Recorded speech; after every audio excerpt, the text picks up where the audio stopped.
Good afternoon and welcome to the Midday News. Here's what we have in the bulletin.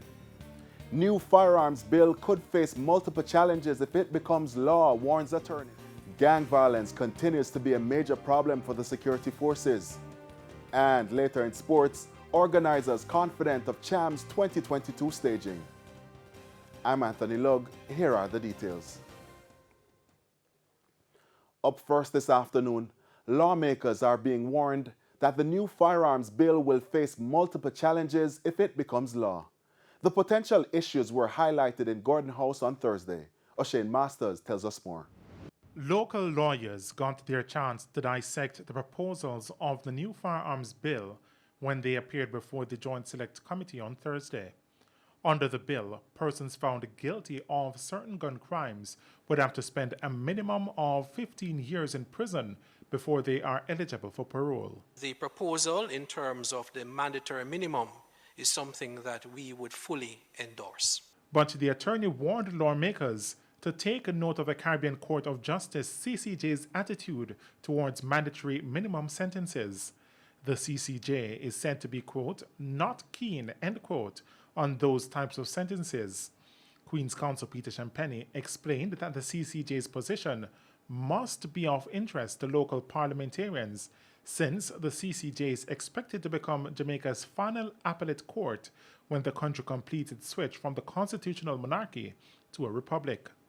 And in fact, we made reference to a particular case in which Sir Dennis Byron indicated that in relation to statutory mandatory minimum, he observed that in relation to this, the courts should always examine such penalties with a wary eye, as mandatory penalties deprive the court of an opportunity to exercise the quintessential judicial function of tailoring the punishment to fit the crime. Mr. Champagne warned that the circumstances around the possession of a firearm may not be as easy to navigate as lawmakers intend. He referred to one particular case where a gunman gave a law-abiding citizen a gun to hide. The police entered the room and Mr. Paulton said, words to the effect, "Officer, this man just ran in here, gave me this thing to put up, see it there in a pan on the whatnot, piece of furniture."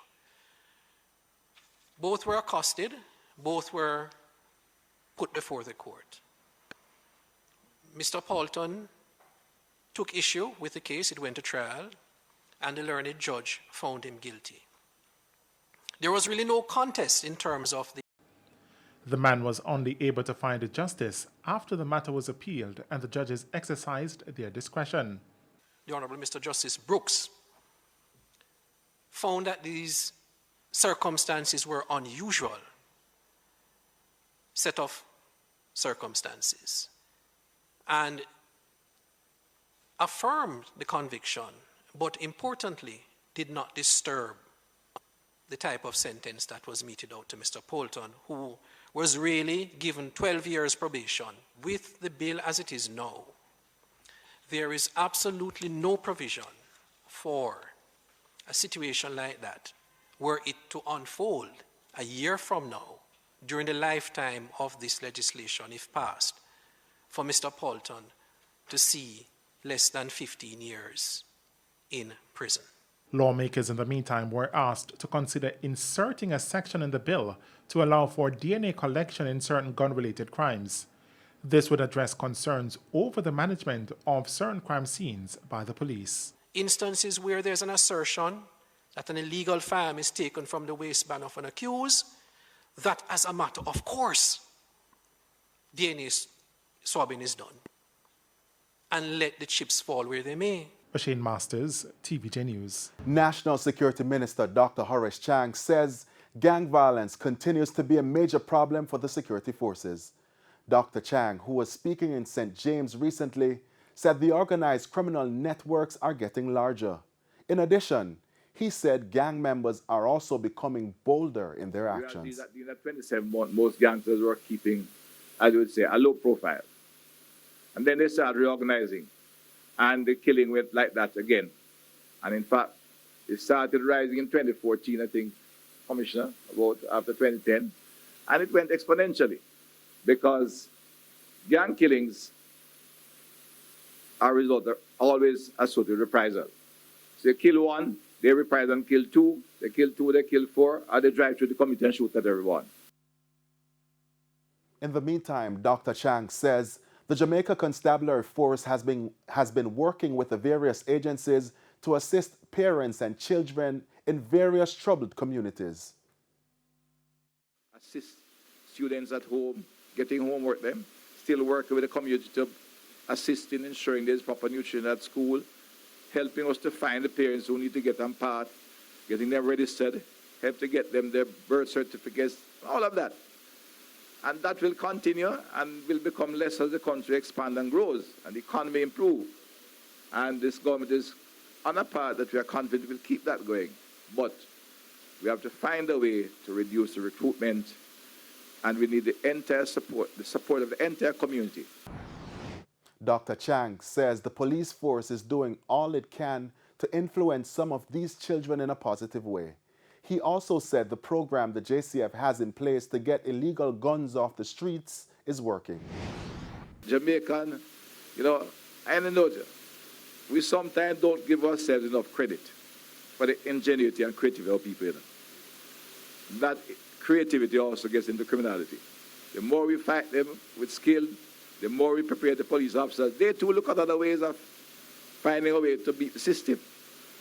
But we are better prepared. Our police officers are brighter, smarter, and better prepared, and we'll overcome that. But we don't want to be locked up more and more people. To other news now, cocoa farmers in Clarendon are calling for an increase in the price of the commodity.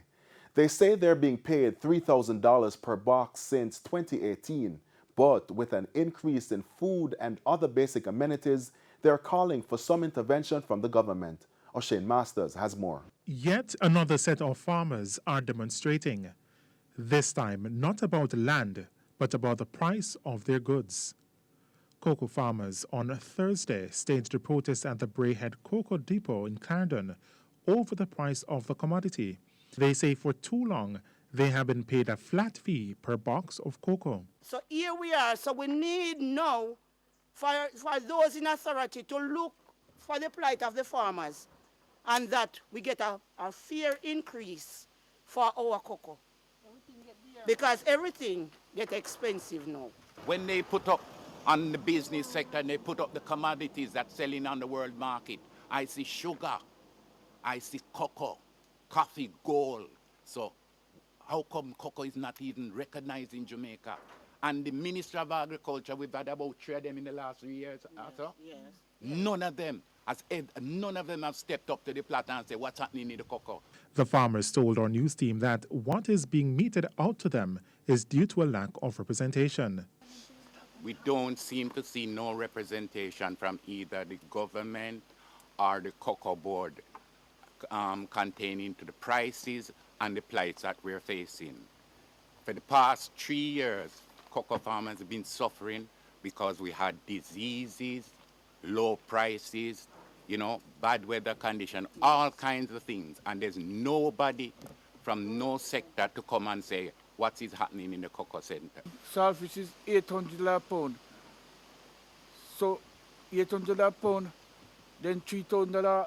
If you go to the supermarket or shop with $3,000, what can it buy? Currently, some 500 metric tons of cocoa is exported per year, earning some $225 million. It's why the farmers believe that there could be an increase in the price. Just give us what we do, because we're not going to have no cocoa industry in the next 5 years. Yeah. Approximately 6,000 registered cocoa farmers are in the island, most of whom are small farmers and based throughout Portland, St. Mary, Clarendon, and St. Catherine. O'Shane Masters, TVJ News. It's time now for a break. Stay with us. More stories when we return. Welcome back to Midday News, and thanks for staying with us. Labour Minister Carl Samuda is imploring members of Parliament to utilize initiatives that will identify constituents who want to be trained in the tourism industry. Speaking at a recent handing over ceremony in St. Mary, Mr. Samuda said tourism workers are being recruited by foreigners, which is crippling the sector. The COVID-19 pandemic also contributed to the shortage in the industry. Therefore, Mr. Samuda said more workers are needed. As soon as we train them on the hotel and the tourists come and see them in the hotels, they go away and tell them friend, and next thing you know, them friend send recruiters to recruit our workers. If we allow that to happen, then we'll eventually end up, the thing that makes us so wonderful in the world and leaders is the quality of workers that attend to tourists. And if therefore it behoves us to train more. So if Jamaica can be considered a destination for hotel workers, then so be it. But we must train enough. Mr. Samuda also wants members of parliament and councillors to recommend eligible persons for the Overseas Employment Program. Don't bother send them because they're not going to go past the first base. They're not even going to be requested for a second interview. When somebody tell you, say, them not say nothing to me, that means them not ever going to say anything to you. Because you don't get through.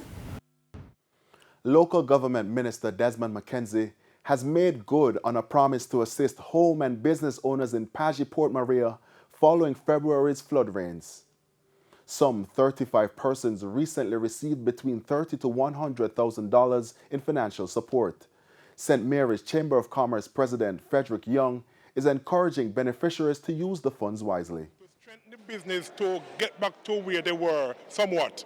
It's not the full amount that they probably expected, but it's a start to get them back on the track, to get them back into business. Some were actually almost wiped out. But today we are here to give them a start back, to really bring them back to a point, not full recover, but it's on the road to recovery. And so the Chamber endorses this initiative, and we encourage them to use the funds as it should be.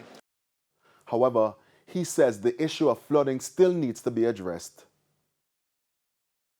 I call upon the ministry down the road to get find funding where possible to start each year to fix some level of the Outram River. It can be done in one belt, but I think over time, probably a 3-year, 5-year plan to do each segment over each period of time based on funding availability. There was jubilation at St. Jago High School on Monk Street, St. Catherine this morning following the school's victory in the recently concluded TVJ School Challenge Quiz competition. The St. Catherine-based school defeated Calabar High of St. Andrew 28-16 in the grand finale last night. Calabar trailed St. Jago throughout all 3 rounds, 7-5, 24-16, and 28-16 respectively. Written by which former Jamaican cabinet minister and member of parliament? Calabar?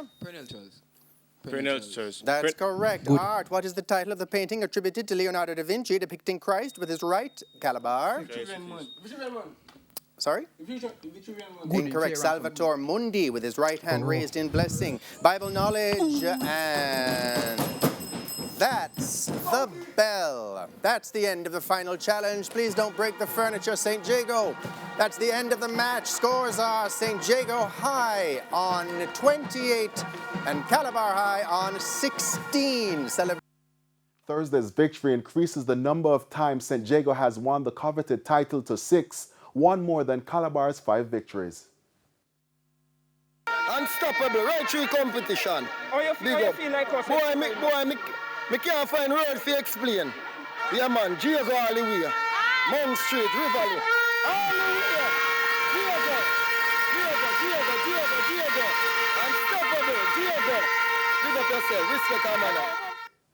And we go now to the Business Minute. Here's Cody and Barrett. In the world of business, food distributor Rainforest Seafood has expanded its product portfolio, creating a new revenue stream with the introduction of Rainforest branded canned products.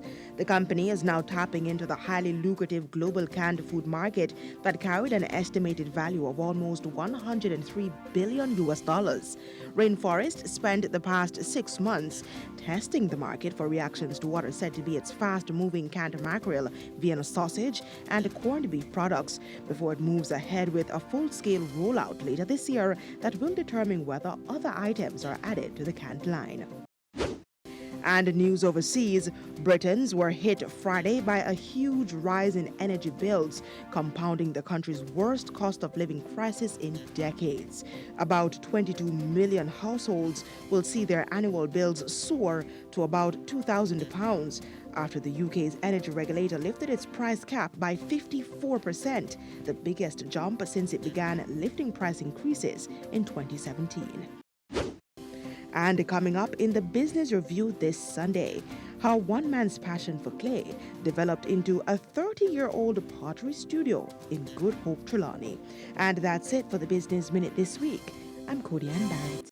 Time now for the top regional and international stories. Here's Sandy Williams. In regional news, the government of Guyana is considering the recommendation by the U.S.-based Center of Disease Control, CDC, and the Food and Drug Administration, FDA, to offer COVID-19 booster doses to persons 12 years and older. The CDC has said that adolescents who are aged 12 to 17 years should receive a booster shot 5 months after their initial Pfizer-BioNTech vaccination series.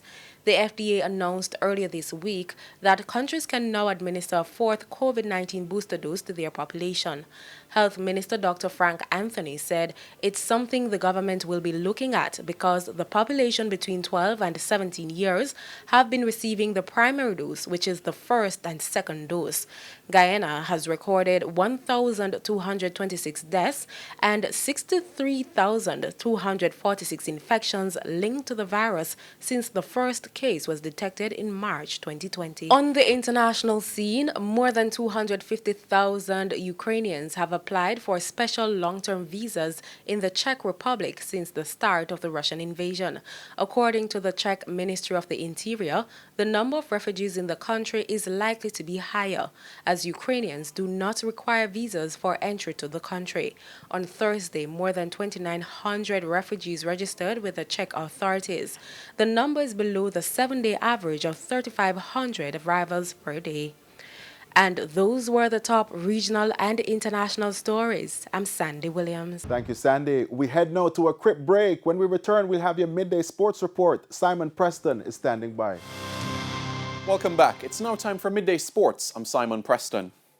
The 2022 FIFA World Cup draw is now underway in Doha, Qatar. So far, the host nation have been drawn to face the Netherlands and Senegal in Group A, while England will face the United States in Group B in a rematch of the group stages of the 2010 World Cup. Defending champions France are in Group D with Denmark, while five-time winners Brazil are in Group G with Switzerland and Serbia. In Group H, Portugal will face Uruguay in a repeat of the round of 16 at the 2018 FIFA World Cup. The 2022 World Cup is set to run from November 21 to December 18. Reggae Boys midfielder Ravel Morrison was the only Jamaican named in the CONCACAF Team of the Window for the final 3 matches of the 2022 World Cup qualifiers. The 29-year-old was named in the 11 after scoring in their 2-1 win over Honduras and for completing 24 of his 28 passes in this fixture. The rest of the 11 comprises 6 Costa Ricans, 3 Mexicans and 1 Panamanian.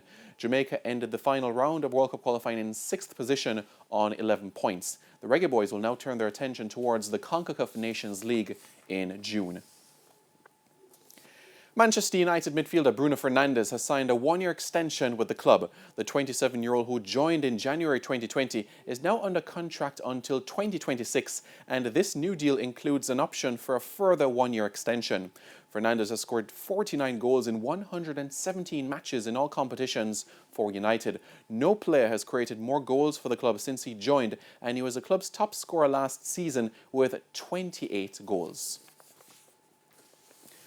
To athletics we go now, as General Manager of Independent Sparkle Limited, Major Desmond Brown is expressing confidence that the stadium facility will be ready to stage the Issa Grace Kennedy Boys and Girls Athletics Championships next week.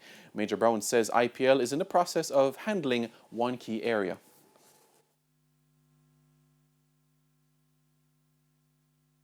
I think based on our experience in the past, and our preparations, we have some painting up to do, which we do normally just before champs. So we're actually doing that right now. So I think that we'll be ready. I don't see any major issues to come up, but there's always something that we have to be prepared for. So our team is standing by as usual. Brown was speaking on Hits 92 FM's Sports Grill recently. The 2022 edition of Champs is slated to run from April 5 to 9.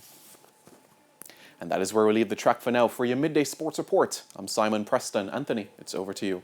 All right, thank you very much, Simon. And that's the Midday News. I'm Anthony Lugg. Join us at 7 for Primetime News. On behalf of the news, sports, and production teams, good afternoon.